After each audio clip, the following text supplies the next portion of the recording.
Study IQ IAS, अब तैयारी हुई affordable. Hello friends and a very warm welcome to all of you to Study IQ। मेरा नाम है कुंवर प्रतीक और आज जो इशू हम डिस्कस करने वाले हैं वो आप सभी के लिए बहुत इंपॉर्टेंट है। वो इशू है कि जब आप प्रीलिम्स क्वालिफाई करते हैं तो यूपीएससी आपसे एक डिटेल्ड एप्लीकेशन फॉर्म यानी कि एक डैफ फिल कराता है, डिटेल्ड एप्लीकेशन फॉर्म। तो ये डैफ इंपॉर्टेंट क्यों है यह समझना हम लोग के लिए बहुत जरूरी है। ये जो डैफ है इसमें आपके हर तरीके की इंफॉर्मेशन यूपीएससी सीक करता है आपसे रिलेटेड, चाहे वो आपकी पर्सनल इंफॉर्मेशन हो, पेरेंटल इंफॉर्मेशन हो, कहां से आप बिलोंग करते हैं, क्या आपका एजुकेशन है, क्या आपकी एक्स्ट्रा करिकुलर एक्टिविटीज हैं, क्या आपका जॉब एक्सपीरियंस है, कितनी बार आपने एग्जाम लिखा है यूपीएससी का, क्या आप कोई नौकरी सरकारी पा चुके हैं। ये सारी इंफॉर्मेशन डैफ आपके लिए इंपॉर्टेंट इंफॉर्मेशन आपसे यूपीएससी लेता है और इसकी इंपॉर्टेंस खास तौर से इंटरव्यू में, जब आप इंटरव्यू के लिए जाते हैं मेंस क्वालिफाई करके, तो बहुत ज्यादा होती है, क्योंकि प्रिडोमिनेंटली खास तौर से जो सवाल आपसे इंटरव्यू में पूछे जाएंगे वो इस डैफ से पूछे जाएंगे, क्योंकि यूपीएससी मानता है जो भी चीज आपने इस डिटेल्ड एप्लीकेशन फॉर्म में दी है वो ऑथेंटिक इंफॉर्मेशन है और उस इंफॉर्मेशन के आधार पे आपका जजमेंट होगा आपके इंटरव्यू में। तो कभी भी डिटेल्ड एप्लीकेशन फॉर्म को लाइटली मत लीजिए, इसको बिल्कुल एब्सेंट माइंडेड तरीके से कभी फिल मत करिए। बहुत ही सोच समझकर, रणनीतिक तरीके से, strategically you will have to fill this form. कोई भी इंफॉर्मेशन इसमें झूठ मत लिखिए। जिस चीज को आप डिफेंड कर सकते हैं सिर्फ वही चीज लिखिए। जबरदस्ती में चीजें लिखने की डिटेल्ड एप्लीकेशन फॉर्म में जरूरत नहीं है। अभी हम डिस्कस करेंगे आज इस सेशन में कि हमें क्या क्या डिटेल्ड एप्लीकेशन फॉर्म में फिल करना होता है और क्यों ये इंपॉर्टेंट है इतना ज्यादा। क्योंकि जब भी इंटरव्यू पर्सपेक्टिव आता है तो इंटरव्यू पर्सपेक्टिव से ये अटमोस्ट इंपॉर्टेंस का विषय बन जाता है डैफ। सो डैफ में देखिए डिफरेंट सेक्शंस होते हैं। सबसे पहला सेक्शन जो आपको इसमें आता है वो है आपका जो रजिस्ट्रेशन आईडी होगा वो मेंशन होगा, रोल नंबर, नाम, ईमेल, मोबाइल एड्रेस, ये आपकी पर्सनल इंफॉर्मेशन है। फिर आपका डेट ऑफ बर्थ, किस साल आप पैदा हुए हैं और क्या आपने एज रिलैक्सेशन ऑप्ट किया है। जैसे SC STs होते हैं, OBC होते हैं, डिफरेंट रिजर्व कैटेगरी होते हैं, उनको एज रिलैक्सेशन होता है। वैसे जनरल कैटेगरी 32 साल तक दे सकता है, बाकी लोग की अगर ज्यादा उम्र हो चुकी है रिजर्व कैटेगरी से तो एज रिलैक्सेशन की बात है। तो एज रिलैक्सेशन का मुद्दा भी आपको मेंशन करना होता है कि आपने क्या एज रिलैक्सेशन ऑप्ट किया है। उसके अलावा कई सारी चीजें आपको इसमें मेंशन करनी होती हैं, जैसे कि you will have to mention your address, आप कहां से हैं। इसमें एक कम्युनिकेशन एड्रेस होता है, एक परमानेंट एड्रेस होता है। कम्युनिकेशन यानी जहां आप लिख रहे हैं, पढ़ रहे हैं, आप हो सकते हैं बिहार के हों, यूपी के हों, तमिलनाडु के हों, महाराष्ट्र के हों, लेकिन आप दिल्ली में रहकर पढ़ रहे हो, वही आपका कम्युनिकेशन एड्रेस है, करस्पॉन्डेंस एड्रेस है, तो वो है। उसके अलावा आपका परमानेंट एड्रेस होना, जहां आपका डोमिसाइल है, जहां आपके पिताजी माताजी लोग रहते हैं, वो आपको मेंशन करना होता है। इसमें मोबाइल नंबर, ईमेल एड्रेस, ये जनरल इंफॉर्मेशन है जो आपको मेंशन करनी होती है। अब जो आपका परमानेंट एड्रेस है वो आपका एक सवाल बन सकता है डैफ से, क्योंकि मान लो आप let's say you come from Lucknow, आपका परमानेंट एड्रेस लखनऊ है, तो लखनऊ के बारे में आपको सारा ज्ञान होना चाहिए। लखनऊ शहर किस लिए फेमस है, क्या इंपॉर्टेंट हिस्टोरिकल इवेंट हुआ है, क्यों लखनऊ फेमस है, क्या टूरिस्ट डेस्टिनेशन है, क्या सारी चीजें लखनऊ के बारे में आपको पता होनी, यानी अपने शहर के बारे में सारी इंफॉर्मेशन आपको होनी चाहिए। अगर नहीं होगी तो समस्या हो जाएगी एग्जाम, जब आप इंटरव्यू में पहुंचोगे अगर आपको अपने शहर के बारे में नहीं पता तो एक गलत इंप्रेशन जाता है। सो परमानेंट पोस्टल कम्युनिकेशन एड्रेस भी और दोनों के बारे में इंफॉर्मेशन होनी चाहिए। फिर आपका जेंडर है, मैरिटल स्टेटस है, स्पेसिफिकली ये दोनों मेल और फीमेल के लिए इंपॉर्टेंट हो जाता है। जैसे आप एक महिला हैं जिसकी शादी हो चुकी है, तो आप के लिए इंपॉर्टेंस इसलिए है क्योंकि it basically gives a good impression to the interview panel that you are married, then also and have a kid, and then also you are writing the exam and have reached interview stage. तो ये important, एक mail के लिए भी ये एक positive चीज है कि with family responsibilities you have been able to come to the interview. So marital status, फिर सिटीजनशिप, नेशनैलिटी का मुद्दा होता है, मदर टंग आपकी क्या है वो इंपॉर्टेंट है, प्लेस ऑफ बर्थ कहाँ है आपका, किस जिले में है, शहर में। कई बार क्या होता है आपकी पैदाइश कहीं होती है और आप कहीं और रहते हो, तो आपकी प्लेस ऑफ बर्थ के बारे में भी सारी इंफॉर्मेशन आपके पास होनी चाहिए, नहीं तो प्रॉब्लम हो जाएगी। सो इसलिए डैफ इंपॉर्टेंट है। जो भी चीज आप बढ़ रहे हो वहीं से आपके सवाल बनते हैं। ऐसा कहीं नहीं है कि यूपीएससी कहीं टिम्बकटू से सवाल पूछेगा इंटरव्यू में। You will have to be very focused. आपको पता है सवाल कहां से आना है। प्लेस ऑफ बर्थ से सवाल पूछा जा सकता है।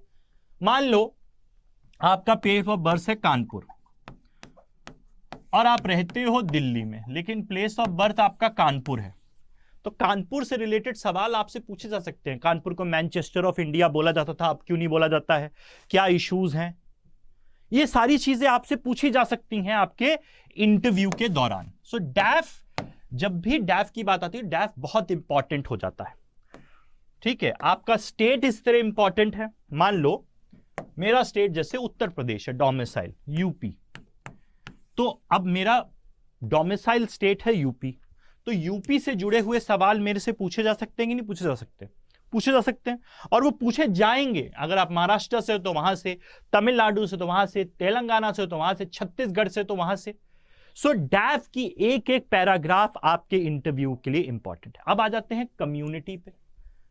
कम्युनिटी क्या है? आप जनरल हो सकते हैं, एससी हो सकते हैं, एसटी हो सकते हैं, ओबीसी हो सकते हैं, ईडब्ल्यूएस कैटेगरी से हो सकते हैं, फिजिकली डिसेबल्ड हो सकते हैं।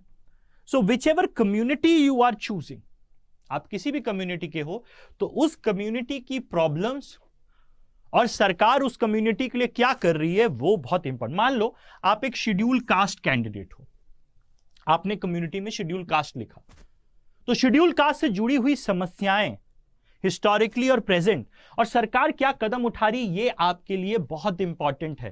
तो यहां से सवाल बन सकता है इंटरव्यू में, and you have to address it. ऐसा नहीं है कि आप उसको ऐसे ही भर दिए हो और आगे कुछ जवाब सवाल नहीं किया जा सकता, बिल्कुल किया जा सकता है। ठीक है, फिर certificate number, date of issue, ये सारी चीजें आपको होनी चाहिए। ठीक है, कास्ट आपकी जो है वो लिखना पड़ेगा, आप माइनॉरिटी से हैं तो वो लिखना पड़ेगा, फिर डिसेबल्ड हैं तो वो पूरी चीजें आपको जानकारी उनको देनी पड़ेगी। ठीक है, फिर अगर हम आगे बढ़ते रहते हैं, ठीक है, ये स्क्रिप्ट आ जाता है, फिजिकली हैंड। अब यहां एक बहुत इंपॉर्टेंट सेक्शन आता है कि यहां पूछा जा रहा है after any whether such recommendation on basis of certificate disability now uploaded by you in civil services examination, after any such recommendation by UPSC were you found unfit or not recommended by medical board। यानी अगर पहले किसी UPSC का exam आपने लिखा है और आपकी डिसेबिलिटी के आधार से जब आपका मेडिकल हुआ तो आपको मेडिकली अनफिट घोषित कर दिया गया, ऐसा हुआ है कि नहीं आपके साथ, ये करेक्ट इंफॉर्मेशन आपको देनी पड़ती है। ठीक है, उसके बाद क्या है, do you hello from Arunachal, Manipur, Meghalaya, Mizoram, यानी नॉर्थ ईस्टर्न स्टेट्स हैं। यूपीएससी में एक क्वालिफाइंग पेपर होता है इंडियन लैंग्वेजेस का। सर्टेन स्टेट के जो डोमिसाइल वाले लोग होते हैं उनको इंडियन लैंग्वेज का पेपर नहीं देना होता है, इन स्टेट्स के नहीं देना पड़ता है, तो इंडियन लैंग्वेज का पेपर आपको इन्फॉर्म करना पड़ता है। ठीक है, इंडियन लैंग्वेज कौन सी चूज कर रहे हो आप, आपका ऑप्शनल कौन सा है, ये सारी चीजें। मीडियम क्या है, मीडियम इंपॉर्टेंट इसलिए हो जाता है, डैफ में आपको मीडियम बताना पड़ता है, डैफ में आपको मीडियम बताना पड़ता है। मीडियम का मतलब सीधा सा होता है किस मीडियम में, किस भाषा में आप अपना मेंस का एग्जाम लिखना चाहते हैं। अगर आपने इसमें इंग्लिश लिखा है तो आपका इंटरव्यू भी इंग्लिश में ही होगा। अगर आपने यहां हिंदी लिखा है तो आपका इंटरव्यू भी हिंदी में ही होगा। ऐसा नहीं है कि इंग्लिश में आपने मेंस का एग्जाम लिखा और हिंदी में इंटरव्यू दे रहे हो, नहीं, इंग्लिश में है तो इंग्लिश में इंटरव्यू देना पड़ेगा आपको।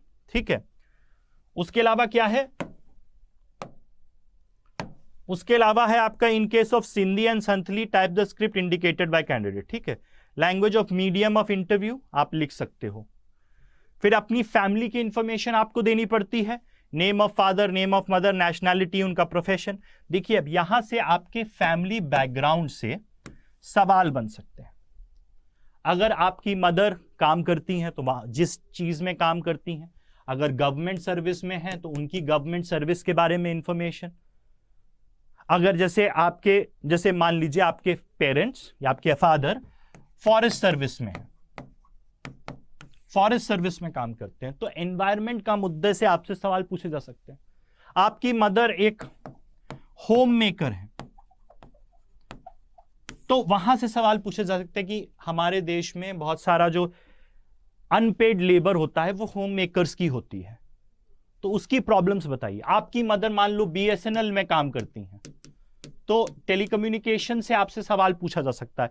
ऐसे कई सारे सवाल आपके पेरेंट्स और उनके बैकग्राउंड से भी पूछे जा सकते हैं, क्योंकि आपके पेरेंट्स का बैकग्राउंड भी इंपॉर्टेंट हो जाता है, क्योंकि वहां से भी बहुत सारे सवाल आपसे बनते हैं, ठीक है। फिर आपके फादर ओरिजिनली किस स्टेट से हैं, मदर ओरिजिनली किस स्टेट से हैं, तो वहां से भी सवाल आपसे पूछे जा सकते हैं। तो आपका पूरे फैमिली बैकग्राउंड से भी सवाल बनते हैं, मैं ये बताने की कोशिश कर रहा हूं यहां, ठीक है। सारी चीजें आपको बतानी पड़ती हैं, ठीक है। फिर ये एडिशनल इंफॉर्मेशन है जो आजकल यूपीएससी सीख करती है एसेट्स के बारे में, कि आपकी फैमिली के पास कितने एसेट्स हैं।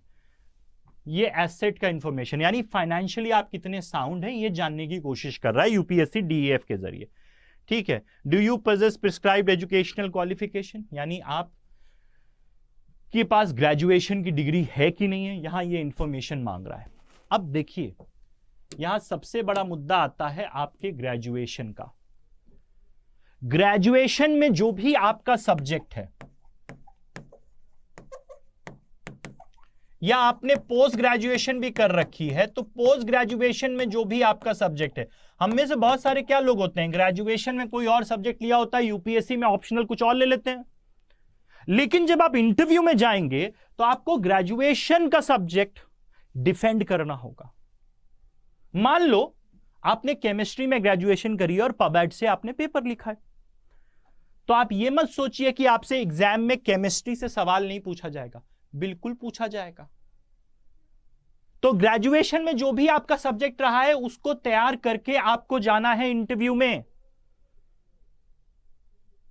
चाहे जितना पुराना आपका ग्रेजुएशन हो, ग्रेजुएशन से सवाल बहुत पूछा जाएगा। बेसिक सवाल पूछेंगे ऑब्वियसली, लेकिन ग्रेजुएशन के बेसिक चीज को आपको रिवाइज करके जाना है। अगर आपने पोस्ट ग्रेजुएशन किया है तो पोस्ट ग्रेजुएशन का सब्जेक्ट भी आपको रिवाइज करके जाना पड़ेगा। बिना ग्रेजुएशन और पोस्ट ग्रेजुएशन के सब्जेक्ट को रिवाइज करे इंटरव्यू देना घातक होता है। आपने कोई भी सब्जेक्ट ऑप्शनल के तरीके से चुना हो, उससे तो सवाल यूपीएससी इंटरव्यू में पूछा ही जाएगा, लेकिन आपका जो ग्रेजुएशन है और पोस्ट ग्रेजुएशन का सब्जेक्ट है उससे भी सवाल पूछे जाएंगे आपके इंटरव्यू से। Please don't avoid your graduation and post graduation subject. मान लो आपने केमिस्ट्री ऑनर्स किया है या मैकेनिकल इंजीनियरिंग किया है, तो वो आपको पढ़ना पड़ेगा, क्योंकि वहां से सवाल यूपीएससी इंटरव्यू में पूछा जाएगा। ये मत सोचिए कि नहीं पूछा जाएगा, ये ऐसे फ्री फंड में इंफॉर्मेशन थोड़ी ले रहे यूपीएससी। ये फॉर्म इंटरव्यू पैनल के सामने होता है आपका, तो इसको देखकर सवाल पूछा जाता है, ठीक है। फिर आपकी ये डिवीजन पूछा जाता है, ठीक है। फिर आपका एम्प्लॉयमेंट पूछा जाता है, have you been ever employed, आप एम्प्लॉयमेंट में हो कि नहीं हो। कई सारे लोग होते हैं कि जॉब करते रहते हैं, जॉब में होते हुए इंटरव्यू देते हैं। बहुत सारे लोग होते हैं जो जॉब कभी नहीं किया होता है, सीधे आईएएस की तैयारी करते हैं। तो यहां दोनों से सवाल उठ सकता है कि भैया आप इंजीनियर थे, आईआईटी से पढ़े हुए थे, तो आपने क्यों नहीं जॉब किया, या आप डॉक्टर थे, आपने क्यों नहीं जॉब किया, या आप जॉब कर रहे हो तो आपका जॉब क्या है। वहां से सवाल पूछे जाएंगे आपसे, कितने साल से कर रहे हो जॉब, इतने जॉब स्विच क्यों किए, यहां से भी सवाल पूछा जा सकता है। तो आप अगर जॉब कर रहे हो तो भी प्रिपेयर करिए about your job, what you are doing thoroughly, because questions will be asked from your jobs. Also. और अगर आप जॉब नहीं कर रहे हो तो भी प्रिपेयर रहिए कि भाई आप जॉब क्यों नहीं कर रहे हो। आप ग्रेजुएट हो, आप पोस्ट ग्रेजुएट हो, आपने इंजीनियरिंग करी है, डॉक्टर हो, ग्रेजुएट हो, why didn't you do job, why are you just directly preparing for UPSC. ऐसे सवाल के लिए आप तैयार रहिए, ये सवाल बहुत कॉमन सवाल है। ठीक है, जॉब कर रहे हो तो भी आपको डिफेंड करना है, क्या आपकी जॉब है, कैसे आप कर रहे हो, क्या उसका पर्पस है, how will your job experience help you enrich your duties. आप कैसे, आपको आपका जॉब हेल्प करेगा, जिस फील्ड में भी आप जॉब कर रहे हो हेल्प करेगा आपको जॉब करने में, यूपीएससी का, सिविल सर्वेंट का। आपका ग्रेजुएशन का सब्जेक्ट कैसे आपको मदद करेगा यूपीएससी में, आपकी नौकरी करने में, सिविल सर्विसेज में। ये सारे सवाल के लिए आप प्रिपेयर रहिए। ठीक है, अगर सरकारी जॉब कर रहे हो तो वहां से सवाल पूछेगा, प्राइवेट जॉब कर रहे हो तो वहां से सवाल पूछेगा। ठीक है, अगर सेल्फ एम्प्लॉयड हो तो उसका सवाल पूछेगा। ठीक है, फिर ये सवाल है, have you been ever debarred from UPSC examination. कभी आपको यूपीएससी ने डीबार किया है कि उसका कोई एग्जाम मत लिखो, तो वो इंफॉर्मेशन देना पड़ेगा आपको। ठीक है, फिर आपको देना whether you have ever applied for UPSC examinations earlier. UPSC कराए जाने वाले बहुत सारे एग्जाम्स होते हैं, सिर्फ आईएएस का एग्जाम तो यूपीएससी कराता नहीं है, फॉरेस्ट का भी कराता है, जियोलॉजिस्ट का भी कराता है, इकोनॉमिक सर्विसेज का भी कराता है, इंजीनियरिंग सर्विसेज का भी कराता है, एनडीए का भी कराता है, सीडीएस का भी कराता है, सारे एग्जाम कराता है। तो आपने कभी यूपीएससी एग्जाम दिया है कि नहीं दिया है वो बताना है आपको। और अगर यूपीएससी एग्जाम दिया है, कौन सा दिया है वो बताओ। जैसे सिविल सर्विसेज का एग्जाम दिया है तो वो बताओ कितनी बार दिया है। तो यहां से भी सवाल बढ़ता है। बहुत सारे बच्चे क्या होते हैं, अपने फिफ्थ अटेम्प्ट या सिक्स्थ अटेम्प्ट या फोर्थ अटेम्प्ट या थर्ड अटेम्प्ट में जाकर इंटरव्यू में पहुंचते हैं। तो वहां से सवाल बन जाता है, भैया आपने ये पंचवर्षीय योजना काहे बना रखी है? Why have you made UPSC a 5-year plan? So you have to defend that. Why did you dedicate your 3 years, 4 years, 5 years, 6 years just to UPSC preparation? So you'll have to come up with a cogent, relevant answer which is acceptable, palatable. ऐसे कुछ भी बोलकर नहीं आ सकते, आपको यहां defend करना पड़ेगा अपने आप को। छठे इंटरव्यू में पहुंचे आप इंटरव्यू में, तो वहां पूछेगा भैया 6 साल से क्या कर रहे थे? सिर्फ आईएएस की तैयारी कर रहे थे? तो आपके पास एक रिप्लाई होना चाहिए, जो एक्सेप्टेबल रिप्लाई होना चाहिए। देखिए, इसीलिए बता रहा हूं, डीएएफ से ही सवाल निकल कर आते हैं। आगे अगर बढ़े, have you ever accepted allocation of service और civil service in earlier examination. कई सारे लोग क्या होते हैं, आईआरएस बन जाते हैं, फिर आईएएस का एग्जाम लिखते हैं, आईपीएस बन जाते हैं, फिर आईएएस का एग्जाम लिखते हैं। तो अगर आप उनमें से एक हो तो आपको भी तो इसको डिफेंड करना है कि भैया तुम आईपीएस बन चुके हो, दोबारा का एग्जाम लिख रहे हो। आईपीएस बनकर खुश नहीं हो क्या?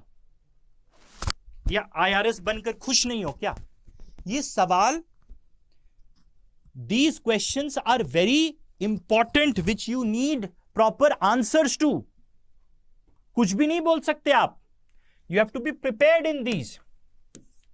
ठीक है, कितने साल आप नौकरी कर चुके हो गवर्नमेंट में, रोल नंबर क्या रहा है, ये सारी चीजें आपको बतानी होती है। ठीक है, आगे अगर हम बढ़े, फिर ये फीस इसका पूछता है, फिर डिक्लेरेशन होता है। और इसमें एक इंपॉर्टेंट चीज जो पूछी जाती है, जो यहां भी फॉर्म मेरे सामने है नहीं, वो है इसमें आपका extra curricular activities. Extra curricular activities का भी एक सेक्शन होता है कि आपकी हॉबीज क्या हैं, आपको खाली टाइम में क्या पसंद है करना। यह सेक्शन बहुत ही इंपॉर्टेंट सेक्शन होता है आपके डीएएफ में। इसको बहुत सोच समझकर भरिए, जो आपको एक्चुअली में करते हो ना आप, वो लिखिए। मेरे दोस्त ने गार्डनिंग लिखा है तो मैं भी गार्डनिंग लिख देता हूं, ऐसा मत लिखिए। मेरे दोस्त ने फोटोग्राफी लिखा है तो मैं भी फोटोग्राफी अपनी हॉबी लिख देता हूं, नहीं जी, ऐसा मत करिए। और अगर आप ऐसा कर रहे हो तो फिर उस हॉबी के बारे में सब कुछ जानो, ऐसे लफाजी में कुछ भी मत लिखिए। अगर आप यहां फोटोग्राफी लिख रहे हैं कि मुझे फोटोग्राफी की हॉबी है, तो फिर फोटोग्राफी का सारा बेसिक नॉलेज आपको होना चाहिए, लेंसेज का नॉलेज होना चाहिए, डिफरेंट टाइप्स के कैसे फोटो खींची जाती है उसका नॉलेज होना चाहिए, करंट में फोटोग्राफी में क्या चल रहा है उसका होना चाहिए। अगर आपने पेंटिंग के बारे में लिख दिया तो सारी पेंटिंग्स के बारे में नॉलेज होना चाहिए, because you will have to defend yourself. तो एक तो फेक मत करिए अपनी हॉबीज को, एक्स्ट्रा करिकुलर एक्टिविटी जो आपकी हॉबी है। देखिए ऐसा जरूरी नहीं है कि हम लोग खाली टाइम में कोई हॉबी हुई, ठीक है। बहुत सारे लोग लिख देते हैं गार्डनिंग। अरे भाई गार्डनिंग मतलब पेड़ पौधे लगाने का शौक है तभी लिखो, नहीं तो क्यों लिखोगे आप। और अगर लिख रहे हो तो फिर 1-2 महीना फिर गार्डनिंग के बारे में पढ़ो ताकि यहां डिफेंड कर पाओ। नहीं तो यूपीएससी में कई किस्से आते हैं कि पेड़ दिखाकर बोलता है ये पेड़ कौन सा है बताओ, गार्डनिंग करते हो तो बताओ। तो फेक मत करिए। और अगर आप लिख रहे हो कि भाई मेरी कोई हॉबी वैसे जनरली है नहीं, लेकिन आप कुछ भी लिख रहे हो तो फिर उसके बारे में पढ़िए, प्रिपेयर करिए और तब उसको अपनी हॉबी में लिखिए, नहीं तो बहुत समस्या हो जाए। क्योंकि वहां लोग बहुत एक्सपीरियंस बैठे होते हैं, वो आपका झूठ ऐसे पकड़ लेते हैं कि आप झूठ बोले हैं। तो झूठ नहीं बोलना है। तो सबसे पहले आपको कोशिश करनी है कि अपने डीएएफ में प्लीज डोंट लाई, ठीक है। डू नॉट लाई, झूठ मत बोलिए, बिल्कुल भी झूठ मत बोलिए। जो भी चीज लिखी है डीएफ में उसको थरली प्रिपेयर कीजिए, चाहे आपका ग्रेजुएशन हो, आपका डोमिसाइल स्टेट हो, सिटी ऑफ बर्थ हो, जहां आप रह रहे हो वो हो, आपका ग्रेजुएशन, पोस्ट ग्रेजुएशन, आपके पेरेंट्स का बैकग्राउंड, सारी चीजों पे सवाल पूछे जा सकते हैं। तो इसमें से ऐसी कोई चीज नहीं है जिससे सवाल नहीं पूछे जाएंगे। So please do not lie, because झूठ पकड़ जाएगा वहां। तो झूठ नहीं बोलना है, सबसे बड़ी बात यह है। और अपने जैसे आप किताब पढ़ते हो ना और पढ़कर याद करते हो हर एस्पेक्ट, इकोनॉमी पढ़ रहे हो तो इकोनॉमी के हर एस्पेक्ट को समझने की कोशिश करते हो, हर एस्पेक्ट से उसको आंसर करने की कोशिश करते हो, उसी तरीके से डीएएफ में यानी डिटेल्ड एप्लीकेशन फॉर्म में आप जो भी चीजें लिख रहे हैं उसको डिफेंड करना आपको आना चाहिए, उसके बारे में इंफॉर्मेशन आपके पास होनी चाहिए, नहीं तो आपको प्रॉब्लम हो जाएगी इंटरव्यू में। तो झूठ मत बोलिए। और हर चीज जो आप लिख रहे हैं ये मत सोचिए यार मैंने तो ग्रेजुएशन 6 साल पहले किया था केमिस्ट्री में, मैं क्यों पढ़ूं केमिस्ट्री। ऐसा नहीं है। ऑब्वियसली आपसे ऑप्शनल जो आपका है उससे सवाल पूछ लेगा, लेकिन अगर आपका ऑप्शनल और आपका ग्रेजुएशन अलग सब्जेक्ट्स हैं तो आपके ग्रेजुएशन का भी नॉलेज आपके पास होना चाहिए। आपके पेरेंट्स क्या करते हैं उस चीज के बारे में भी नॉलेज आपको होना चाहिए। आप जो जॉब कर रहे हैं उसको भी नॉलेज होना चाहिए, बिकॉज इसी डैफ से आपका 80% 70% इंटरव्यू होगा। ऑब्वियसली करंट अफेयर से सवाल पूछे जाएंगे, लेकिन मेजॉरिटी क्वेश्चन इसी डिटेल्ड एप्लीकेशन फॉर्म से आएंगे। So do not lie and prepare every aspect which you have mentioned in DAF। Specifically आपका ग्रेजुएशन, आपका जॉब, आपके अटेम्प्ट्स इतने क्यों लगे आपको, एक्स्ट्रा करिकुलर यानी हॉबीज जैसे सेक्शंस को स्पेसिफिकली प्रिपेयर करके रखिए। सो आई होप ये जो सेशन आपके लिए मैंने लिया आपके लिए फ्रूटफुल होगा। सबसे इंपॉर्टेंट चीज है झूठ मत बोलिए डैफ में। दूसरा, सारे एस्पेक्ट जो आपने मेंशन किए हैं अपने डैफ में उसको अच्छी तरह प्रिपेयर करिए, बिकॉज किसी भी एस्पेक्ट से आपसे सवाल पूछे जा सकते हैं डैफ में। So I hope this information will come in handy for your preparation. Thank you very much guys, bye bye. अब जाने से पहले आपको बता दूं, अगर आप यूपीएससी की तैयारी करना चाहते हैं तो आप स्टडी आईक्यू के साथ वो तैयारी कर सकते हैं। स्टडी आईक्यू के साथ तैयारी कर सकते हैं क्योंकि हम लोगों ने स्टडी आईक्यू ने अपना फाउंडेशन बैच जो है वो लॉन्च कर दिया है। अगर आप वेबसाइट पे हमारे जाएंगे studiiq.com पे तो यहां फाउंडेशन बैच आपको दिखेगा। ये देखिए 9th फाउंडेशन बैच आपको दिख रहा है। इसमें आप एनरोल कर सकते हो। इसमें आपको सारी की सारी क्लासेस लाइव मिलेंगी 900 घंटे से ज्यादा की, और हर क्लास के पहले आपको क्रक्स मटेरियल दिया जाएगा हर सब्जेक्ट का, हर क्लास का, और बाद में हैंड रिटन नोट्स दिए जाएंगे। और खास तौर से इसमें मेंटर्स प्रोवाइड किए जाएंगे जो आपको कॉन्स्टेंटली हेल्प करेंगे। इसके अलावा daily current affairs, prelim test series, mains answer writing practice जैसे कई सारी चीजें जो आपको इसमें मिलेंगी। इस समय इस कोर्स की कीमत है, अगर मैं आपको प्राइस पॉइंट बताऊं इस कोर्स का, तो इस प्राइस का प्राइस पॉइंट सीधा सा इस समय है 24,499, 24,499 का कोर्स है। लेकिन अगर आप कोड को यूज करोगे KP लाइव, ये कोड को इस्तेमाल करोगे तो आपको ये 18,999 का मिल जाएगा। So do use this code और हमारे इस कोर्स में आप एडमिशन ले सकते हो। ठीक है, 24,499 का एक कोड लगाओगे तो 19,000 रुपए का हो जाएगा। इसी के साथ thank you very much, bye bye, take care, जय हिंद। स्टडी IQ IAS, अब तैयारी हुई अफोर्डेबल।